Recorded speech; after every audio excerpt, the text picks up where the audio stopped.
നമസ്കാരം. മലയാളി വാർത്ത ഇൻസൈഡിലേക്ക് സ്വാഗതം. കേരളത്തിന്റെ 13ാമത് മുഖ്യമന്ത്രിയായി വി.ഡി. സതീശൻ അധികാരമേൽക്കാൻ പോകാൻ ഇനി മണിക്കൂറുകൾ മാത്രമാണ് ബാക്കി. തിങ്കളാഴ്ചയോടുകൂടി സത്യപ്രതിജ്ഞ നടക്കും. പിണറായി വിജയന്റെ പേടി സ്വപ്നം എന്ന് വേണമെങ്കിൽ പറയാം. കാരണം കാലം കാത്തുവെച്ച കാവ്യനീതി എന്നൊക്കെ പറയുന്നത് പോലെ പ്രതിപക്ഷ തിരുനാൾ മുഖ്യമന്ത്രി സ്ഥാനത്തിരിക്കുന്നു, മുഖ്യമന്ത്രി സ്ഥാനത്തിരിക്കുന്ന ആൾ പ്രതിപക്ഷത്തായി നിൽക്കുന്നു. അതായത് എത്ര വലിയവനായാലും ഇങ്ങ് താഴെ വന്ന് മാത്രമേ ജനങ്ങളിൽ നിന്നും ആ സമ്മാനം വാങ്ങാൻ കഴിയൂ എന്നതാണ് ഇവിടെ തെളിയുന്നത്. ജനങ്ങളെ ഭരിക്കാൻ ചെന്നാൽ എന്തായിരിക്കും ഇനി നടക്കാൻ പോകുന്നത് എന്നതിൻ്റെ ഏറ്റവും ക്ലിയർ കട്ട് ഉദാഹരണം തന്നെയാണ് നിയമസഭയിൽ നടക്കുന്നത്. നമുക്ക് പിള്ളേരോട് പറഞ്ഞു കൊടുക്കാം, അഹങ്കാരവും അഹന്തയതയും ഒക്കെ തന്നെ ചെന്ന് എത്തിക്കുന്നത് എവിടെയാണ് ജീവിതത്തിൽ എന്ന് നമുക്ക് കുട്ടികൾക്ക് പറഞ്ഞു കൊടുക്കാൻ കഴിയുന്ന മികച്ച ഉദാഹരണം. എന്തായാലും വി.ഡി. സതീശൻ തിങ്കളാഴ്ച സത്യപ്രതിജ്ഞ ചെയ്ത് അധികാരമേൽക്കുമ്പോൾ വൈകിട്ട് 4-ന് MLA-മാരുടെ യോഗം ചേർന്ന് ഔദ്യോഗികമായി തന്നെ ഇക്കാര്യങ്ങൾ തെരഞ്ഞെടുത്തു. 7 മണിക്കോടുകൂടി അല്പസമയത്തിനകം തന്നെ ഗവർണറെ കണ്ട് UDF കക്ഷി നേതാക്കളെയും വിളിപ്പിച്ചിട്ടുണ്ട്. തിങ്കളാഴ്ച രാവിലെ 10 മണിക്ക് സെൻട്രൽ സ്റ്റേഡിയത്തിലാണ് സത്യപ്രതിജ്ഞ നടക്കുന്നത്. മുന്നൊരുക്കങ്ങൾ പൊതുഭരണ വകുപ്പ് ഒരുക്കങ്ങൾ തുടങ്ങി. വി.ഡി. സതീശൻ സത്യപ്രതിജ്ഞ ചെയ്യുന്ന ചടങ്ങിൽ കോൺഗ്രസ് മുഖ്യമന്ത്രിമാരും രാഹുൽ ഗാന്ധിയും പങ്കെടുക്കും. സ്ഥാനാരോഹണ ചടങ്ങ് ആഘോഷമാക്കാനുള്ള ശ്രമങ്ങളാണ് നടക്കുന്നത്. കോൺഗ്രസിലെ നീണ്ട ചർച്ചകൾക്കൊടുവിൽ കേരളത്തിന്റെ മുഖ്യമന്ത്രിയാകുന്ന വി.ഡി. സതീശനെ അഭിനന്ദിച്ച് ബിനീഷ് കോടിയേരി രംഗത്ത് വരുന്നത് CPM-ൽ ചില കണ്ണുകടികൾ ഉണ്ടാക്കുന്നു. വി.ഡിക്ക് കേരള സംസ്ഥാനത്തിന്റെ മുഖ്യമന്ത്രിയായി ജനങ്ങളുടെ വിശ്വാസവും പ്രതീക്ഷയും ഏറ്റെടുത്ത് മുന്നേറാൻ എല്ലാവിധ ആശംസകളും നേരുകയാണെന്നാണ് ബിനീഷ് ഫേസ്ബുക്കിൽ കുറിച്ചത്. ഇനി താങ്കൾ എന്റെ കൂടി മുഖ്യമന്ത്രിയാണ്. വികസനത്തിന്റെ പാതയിൽ ഇന്ന് രാജ്യത്തിനാകെ മാതൃകയായി മുന്നേറുന്ന കേരളത്തെ കൂടുതൽ ശക്തിയോടുകൂടി നയിക്കാൻ താങ്കൾക്ക് സാധിക്കട്ടെ. രാഷ്ട്രീയ ഭിന്നതകൾക്ക് അതീതമായി ജനങ്ങൾക്ക് ഉപകാരപ്പെടുന്ന എല്ലാ വികസന പ്രവർത്തനങ്ങളും തുടർച്ചയായി മുന്നോട്ട് കൊണ്ടുപോകാൻ കഴിയട്ടെ. ഇതിനകം ആരംഭിച്ചിരിക്കുന്നതും പൂർത്തിയാക്കുന്ന ഘട്ടത്തിലുമുള്ളതുമായ പദ്ധതികൾ ജനക്ഷേമത്തിന് കൂടുതൽ കരുത്താകുന്ന രീതിയിൽ വികസിപ്പിച്ചെടുക്കുക. കേരളത്തിന്റെ ഭാവിക്കായി വികസന കാര്യങ്ങളിൽ ഒന്നിച്ച് നിൽക്കുകയും എതിർക്കേണ്ട വിഷയങ്ങളിൽ ജനാധിപത്യപരമായി എതിർപ്പ് രേഖപ്പെടുത്തുകയും നാടിന്റെ പുരോഗതിയേക്കായി കൈകോർക്കേണ്ട സന്ദർഭങ്ങളിൽ ഒരുമിച്ച് മുന്നേറുകയും ചെയ്യാം.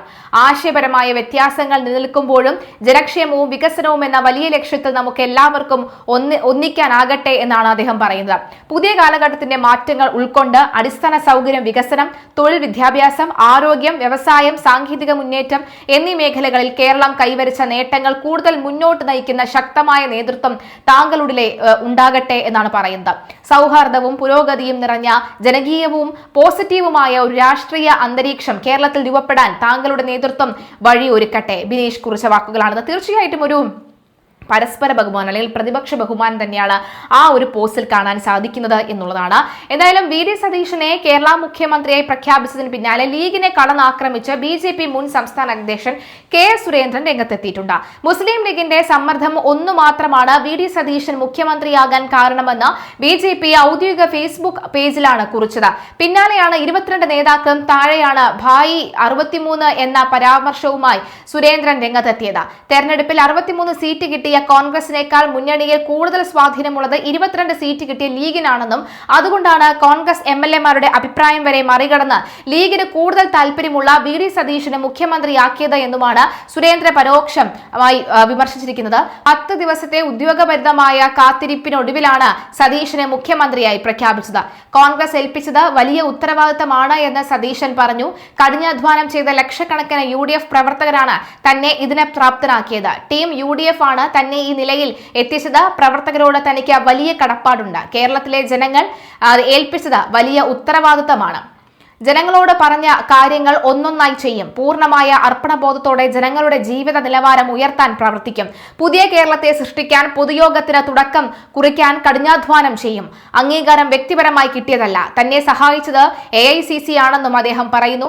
അതേസമയം മന്ത്രിസഭയിലേക്കില്ലെന്ന നിലപാടിൽ ഉറച്ചാണ് മുതിർന്ന കോൺഗ്രസ് നേതാവ് രമേശ് ചെന്നിത്തല നിലകൊള്ളുന്നത്. ഇന്ന് നടക്കുന്ന നിയമസഭാ കക്ഷി യോഗത്തിൽ പങ്കെടുക്കില്ലെന്ന് നിയുക്ത മുഖ്യമന്ത്രി വി.ഡി. സതീശനെ പിന്തുണച്ച് കത്ത് നൽകുമെന്നും അദ്ദേഹം അറിയിച്ചു. അതേസമയം മന്ത്രിസഭയിൽ കരുത്ത് കാട്ടാൻ ഒരുങ്ങുകയാണ് KC വേണുഗോപാൽ പക്ഷം. ഭൂരിപക്ഷം മന്ത്രിസ്ഥാനങ്ങളും നേടാനുള്ള ശ്രമമാണ് KC പക്ഷം നടത്തുന്നത്. ശക്തമായ അവകാശവാദം ഉന്നയിക്കുമെന്നാണ് ലഭ്യമാകുന്ന വിവരം. KC വേണുഗോപാലിനും വി.ഡി. സതീശനുമൊപ്പം കേരള മുഖ്യമന്ത്രി പദവിയിലേക്ക് അവസാന നിമിഷം വരെ പരിഗണിക്കപ്പെട്ട പേരാണ് രമേശ് ചെന്നിത്തലയുടേത്. 11 ദിവസത്തെ അനിശ്ചിതത്വത്തിന് വിരാമമിട്ടാണ് വി.ഡി. സതീശനെ കേരള മുഖ്യമന്ത്രിയായി ഹൈക്കമാൻഡ് പ്രഖ്യാപിച്ചത്. സീനിയോറിറ്റി പരിഗണിക്കപ്പെട്ടില്ലെന്നും അച്ചടക്കം പാലിച്ചിട്ടും അവഗണനയായിരുന്നു ഫലമെന്നും രമേശ് ചെന്നിത്തല പ്രതികരിച്ചത്. വലിയ നിരാശയെന്ന് ഹരിപ്പാട്ടെ കോൺഗ്രസ് പ്രവർത്തകരും പ്രതികരിച്ചു. അവസാന തീരുമാനം രമേശ് ചെന്നിത്തലയിലേക്ക് എത്തുമെന്ന് പ്രതീക്ഷിച്ചുവെന്നും അർഹതപ്പെട്ട അംഗീകാരം ലഭിച്ചില്ലെന്നുമാണ് കോൺഗ്രസ് പ്രവർത്തകരുടെ പ്രതികരണം. അതേസമയം ഘടകകക്ഷി നേതാക്കൾ വി.ഡി. സതീശനൊപ്പം സത്യപ്രതിജ്ഞ ചെയ്യുമെന്നാണ് സൂചന. സത്യപ്രതിജ്ഞ ചെയ്യുമോ എന്ന കാര്യത്തിൽ ഉറപ്പില്ല. 63 പേരുള്ള കോൺഗ്രസിൽ നിന്നും എത്ര പേർ മന്ത്രിയാകുമെന്ന് അന്തിമ തീരുമാനമായിട്ടില്ല.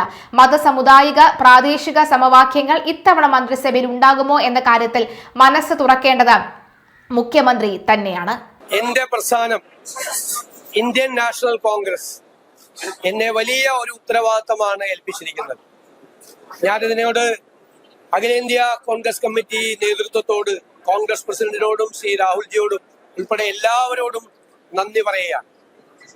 എന്നെ ഇതിന് പ്രാപ്തമാക്കിയത് ഈ തെരഞ്ഞെടുപ്പിൽ കഠിനാധ്വാനം ചെയ്ത ലക്ഷക്കണക്കിന് UDF പ്രവർത്തകരും ടീം UDF ആയി നിന്ന ഞങ്ങളുടെ UDF നേതാക്കന്മാരുമാണ്.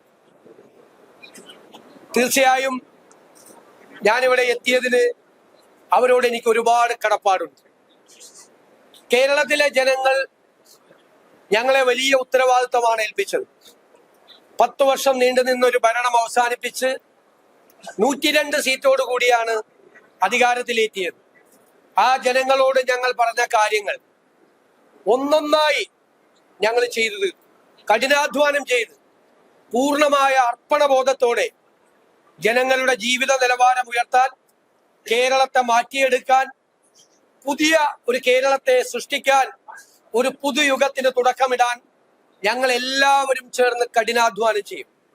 രാഷ്ട്രീയ പ്രവർത്തനവും പൊതുപ്രവർത്തനവും ജനങ്ങൾക്ക് വേണ്ടി നടത്തുന്ന കഠിനാധ്വാനവും അവർക്ക് വേണ്ടി അർപ്പണബോധത്തോടു കൂടി ചെയ്യുന്ന പ്രവൃത്തിയുമാണ് എന്ന് ഞങ്ങൾ അതിന്റെ നിർവചനം മാറ്റി എഴുതും.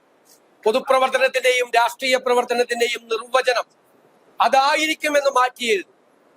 ഇതൊരു ദൈവികമായ നിയോഗമായി ഞാൻ കാണുന്നു. വ്യക്തിപരമായി കിട്ടിയ ഒരു കാര്യമായിട്ടല്ല കാണുന്നത്. അതിനെ സഹായിച്ച ഒരുപാട് ആളുകളുണ്ട്. ഈ വലിയ വിജയത്തിന് ഞങ്ങളെ സഹായിച്ചത്, ഏറ്റവും കൂടുതൽ സഹായിച്ചത് AICC ആണ്. ആ AICCയുടെ പ്രവർത്തനങ്ങളെല്ലാം കേരളത്തിൽ ഏകോപിപ്പിച്ച് നടത്തിയത് പ്രിയങ്കരനായ അതിന്റെ സംഘടനാ ചുമതലയുള്ള ജനറൽ സെക്രട്ടറി ശ്രീ KC വേണുഗോപാലാണ്. ഓരോ ദിവസവും ഓരോ കാര്യവും ഞങ്ങളോട് ചോദിച്ച് എല്ലാ കാര്യങ്ങൾക്കും അദ്ദേഹത്തിന്റെ പിന്തുണ നൽകിയിട്ടുണ്ട്. അതുപോലെ ഇതിന്റെ ക്യാമ്പയിൻ കമ്മിറ്റി ചെയർമാനായിരുന്ന നമ്മുടെ മുൻ പ്രതിപക്ഷ നേതാവ് കൂടിയായിരുന്ന KPCC പ്രസിഡന്റ് ആയിരുന്ന ശ്രീ രമേശ് ചെന്നിത്തല, അദ്ദേഹത്തിന്റെയും പങ്കുണ്ട്. എന്റെ നേതാവ് കൂടിയാണ് ശ്രീ രമേശ് ചെന്നിത്തല. എന്റെ പ്രിയങ്കരനായ സഹപ്രവർത്തകനാണ്, നേതാവ് കൂടിയാണ് ശ്രീ KC വേണുഗോപാൽ. അവരെ എല്ലാവരെയും പൂർണ്ണമായ വിശ്വാസത്തിലെടുക്കും. KPCC പ്രസിഡന്റ് ശ്രീ സണ്ണി ജോസഫിനോട്, അതുപോലെ ഇവിടുത്തെ ചുമതല AICCയുടെ ചുമതലയുണ്ടായിരുന്ന ശ്രീമതി ദീപാദാസ് മുൻഷിയോട്, എല്ലാവരോടും, അവരുടെ ക്യാമ്പ് ചെയ്താണ് ഇവിടുത്തെ പ്രവർത്തനങ്ങൾക്ക് നേതൃത്വം കൊടുത്തത്. എല്ലാവരോടുമുള്ള നന്ദി ഞാൻ പ്രത്യേകമായി പറയുകയാണ്. ഇത് വലിയൊരു ഉത്തരവാദിത്തമാണ്. കാരണം കേരളം അതിന്റെ ഏറ്റവും വലിയ സങ്കീർണമായ ഒരു അവസ്ഥയിലൂടെ കടന്നു പോവുകയാണ്. ഞങ്ങൾ തന്നെ ജനങ്ങളുടെ മുമ്പിൽ അവതരിപ്പിച്ച കേരളത്തിന്റെ ഒരു ചിത്രമുണ്ട്. ആ വെല്ലുവിളികളെ നേരിടാൻ കേരളം ഒരുമിച്ച് നിൽക്കണം. കേരളത്തിലെ എല്ലാ വിഭാഗം ജനങ്ങളുടെ, പ്രതിപക്ഷത്തിന്റെ ഉൾപ്പെടെയുള്ള പൂർണ്ണമായ പിന്തുണ ഞാൻ അഭ്യർത്ഥിക്കുന്നു. നമ്മുടെ കേരളത്തെ നമുക്ക് രക്ഷിച്ചെടുക്കാൻ, പുതിയ കേരളത്തെ സൃഷ്ടിക്കാൻ എല്ലാവരും ചേർന്നുള്ള പ്രവർത്തനത്തിന് മാത്രമേ കഴിയുകയുള്ളൂ. നല്ല ഒരു ടീം ഉണ്ടാകണം. നല്ല ഒരു ടീം ബിൽഡ് ചെയ്ത്, ഒരാൾക്ക് ഒറ്റയ്ക്ക് ഒന്നും ചെയ്യാൻ കഴിയില്ല. ഒരു ടീമിനായിരിക്കും ചെയ്യാം. കേരളത്തെ രക്ഷിക്കാനുള്ള ആ ടീം ബിൽഡ് ചെയ്യുക എന്നുള്ള ഉത്തരവാദിത്വം കൂടി തീർച്ചയായും ഏറ്റെടുക്കും.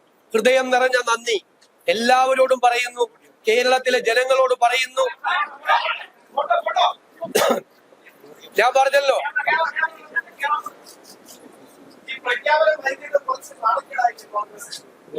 ഒരു നാണക്കേടും ഇല്ല. ഇതൊക്കെ ഫോർമാലിറ്റീസ് ഉണ്ട്, നടപടിക്രമങ്ങളുണ്ട്. നിങ്ങൾ മറ്റ് സംസ്ഥാനങ്ങളിലെല്ലാം വിവിധ പാർട്ടികൾ മുഖ്യമന്ത്രിമാരെ തെരഞ്ഞെടുക്കാൻ എത്രയോ സമയം എടുത്തിട്ടുണ്ട്. ചരിത്രം അറിയാതെ അങ്ങനെ കുറ്റപ്പെടുത്തരുത്. നേതൃത്വത്തിന്റെ മുമ്പിൽ ഒരുപാട് കാര്യങ്ങൾ വരുമ്പോൾ അവരതിന്റെ എല്ലാ ഭാഗവും പരിശോധിച്ച് ഒരു കാലത്തും നടക്കാത്ത തരത്തിൽ MLA-മാരുമായി, MP-മാരുമായി, സീനിയർ നേതാക്കളുമായി എല്ലാവരും ആയി നടത്തിയ ആശയവിനിമയത്തിന് ശേഷമാണ് കോൺഗ്രസ് പാർട്ടി സാധാരണ ഒരു പാർട്ടിയല്ല, ഗാലക്സി ഓഫ് ലീഡർഷിപ്പ് ഉള്ള ഒരു പാർട്ടിയാണ്. ഒരുപാട് നേതാക്കൾ, കഴിവുള്ള മികച്ചവരായ നിരവധി നേതാക്കന്മാർ MLA-മാരായി ജയിച്ചു വന്നവരിലുണ്ട്. കഴിവുള്ള നേതാക്കന്മാരുള്ള ഒരു പാർട്ടിയാണ്. അതിൽ നിന്ന് ഒരാളെ തിരഞ്ഞെടുക്കുക എന്ന് പറയുന്നത് വളരെ പ്രധാനപ്പെട്ട ഒരു ജോലിയാണ്.